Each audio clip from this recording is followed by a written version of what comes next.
So imagine this. Not a protest, not a tantrum, but a mass decision. Quiet, deliberate, and surgical. People across the board, plumbers, teachers, coders, drivers, welders, waiters, even mid-level managers wake up and say, no more. They don't march, they don't scream, they just stop. No more clocking in, no more logging hours, no more lending their energy to a machine that grinds them into debt while a handful of sociopaths hoard everything they produce. And the system, which only works because people believe it's real, starts to seize up. This isn't symbolic, this is logistics. No truckers, no food deliveries. No factory workers, no parts, no packaging, no phones, no medicine. No baristas or cashiers. The service economy grinds to a halt. This isn't a revolution with guns and slogans. This is a labor strike so massive and decentralized it can't be negotiated, bought off, or crushed. It's the realization that when the people who actually do the work step away, there is no more economy.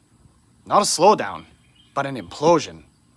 Because at its core, capitalism is nothing but a pyramid scheme that only functions when the base agrees to carry the top. Then it spreads. People stop paying mortgages. They stop paying rent. Not because they're freeloaders, but because they finally understand the scam. Here's the con in detail.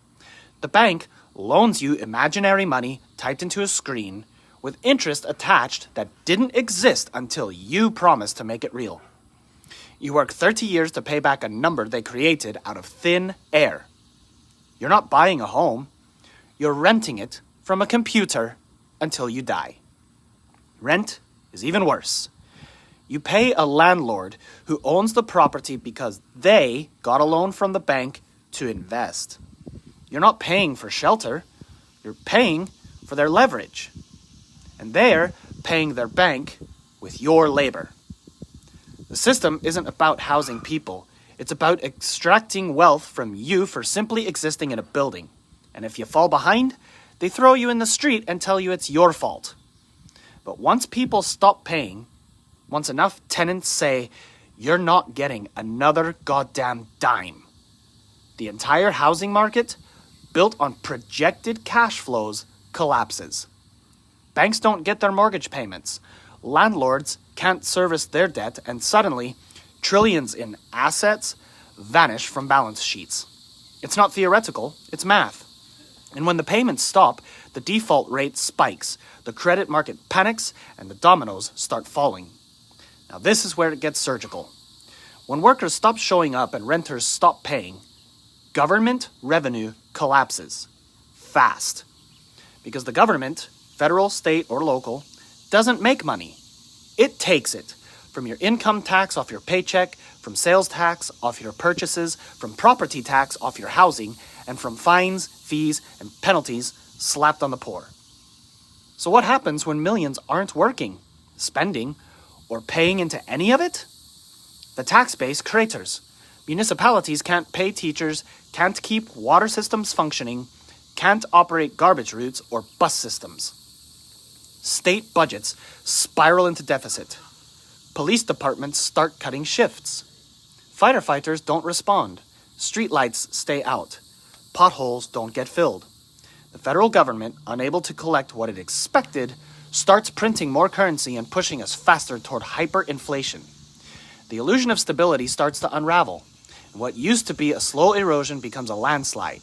Not because of violence, because of absence. The beast isn't slain. It starves. And what happens to the banks? Well, let's be clear. Modern banking is just a legalized confidence game. Your deposit doesn't sit in a vault. It gets loaned out fractionally, leveraged 10 to 1 or more.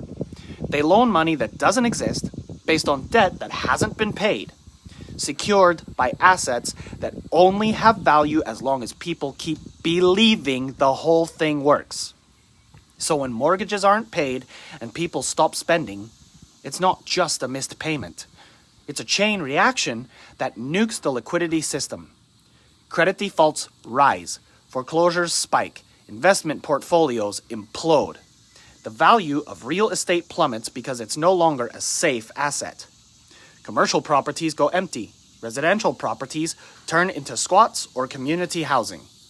Every assumption the market made about your compliance, gone. And once investors realize the entire structure of projected earnings has collapsed, the sell-offs begin. Banks lock up lending, ATMs get temporarily unavailable signs, payment processors start freezing accounts. This is how a collapse actually looks. It's not dramatic, it's mechanical. Now the government can try to fight it. Maybe they declare martial law. Maybe they try to force people back to work or send cops to evict holdouts. But the numbers won't work. The labor force isn't centralized anymore. It's everyone. And if the police are being evicted too, if the National Guard hasn't been paid in weeks, if the gas stations are dry and the cell towers aren't maintained, the enforcement mechanism collapses. Governments try to pass emergency bills, authorize stimulus, push digital currencies, or implement rent controls, but it's too late. You can't reboot a system that no one wants to plug into anymore. You can't legislate consent back into existence. The legitimacy is gone. The social contract was voided the second people realized it wasn't a contract at all. It was a con. And here's the part that really scares the top. People adapt. They always do. The system has trained you to believe you're helpless without it. That you can't grow food, can't build shelter, can't survive without a W-2 and a grocery store. But that's bullshit. Humans are adaptive, resourceful, and brilliant when they're allowed to be. So as the system buckles, the vacuum fills. Mutual aid networks form. Communities set up barter systems, skill trades, neighborhood clinics, shared gardens, tool libraries, food co-ops. People rediscover the very knowledge they were discouraged from learning.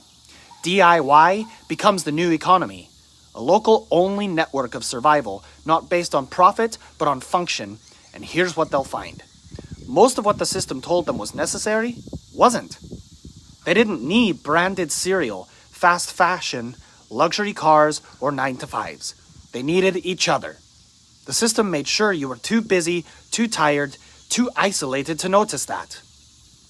Of course, the elite response will be to push the solution, the new digital currency, the biometric ID, the guaranteed income that only works if you behave, comply, scan your face, track your purchases, and stay in line. They'll say it's for equity and sustainability and climate responsibility. It's not. It's about control. It's about rebuilding the same prison with smoother walls. But now, enough people see the bars. And if those people choose instead to unplug entirely, to walk away from every form of coerced dependency, the technocratic reboot won't land. It'll hit a wall of organized, decentralized, defiant humanity that's already 5 steps ahead. And if that grows, if that spreads, then we're no longer trying to reform a broken system. We're replacing it. Not with ideology, but with real, functional life. This is not fantasy. This is physics, economics, logistics, systems engineering.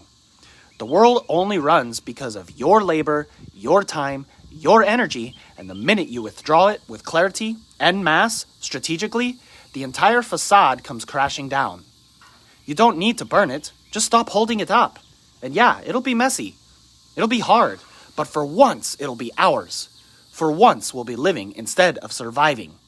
For once we'll be creating instead of complying. And if that means walking away from everything that never served us, good.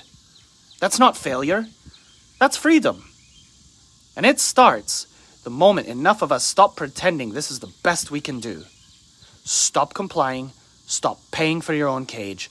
Stop playing a game where the only winning move is not to play. Because when we walk away, the game ends and life begins.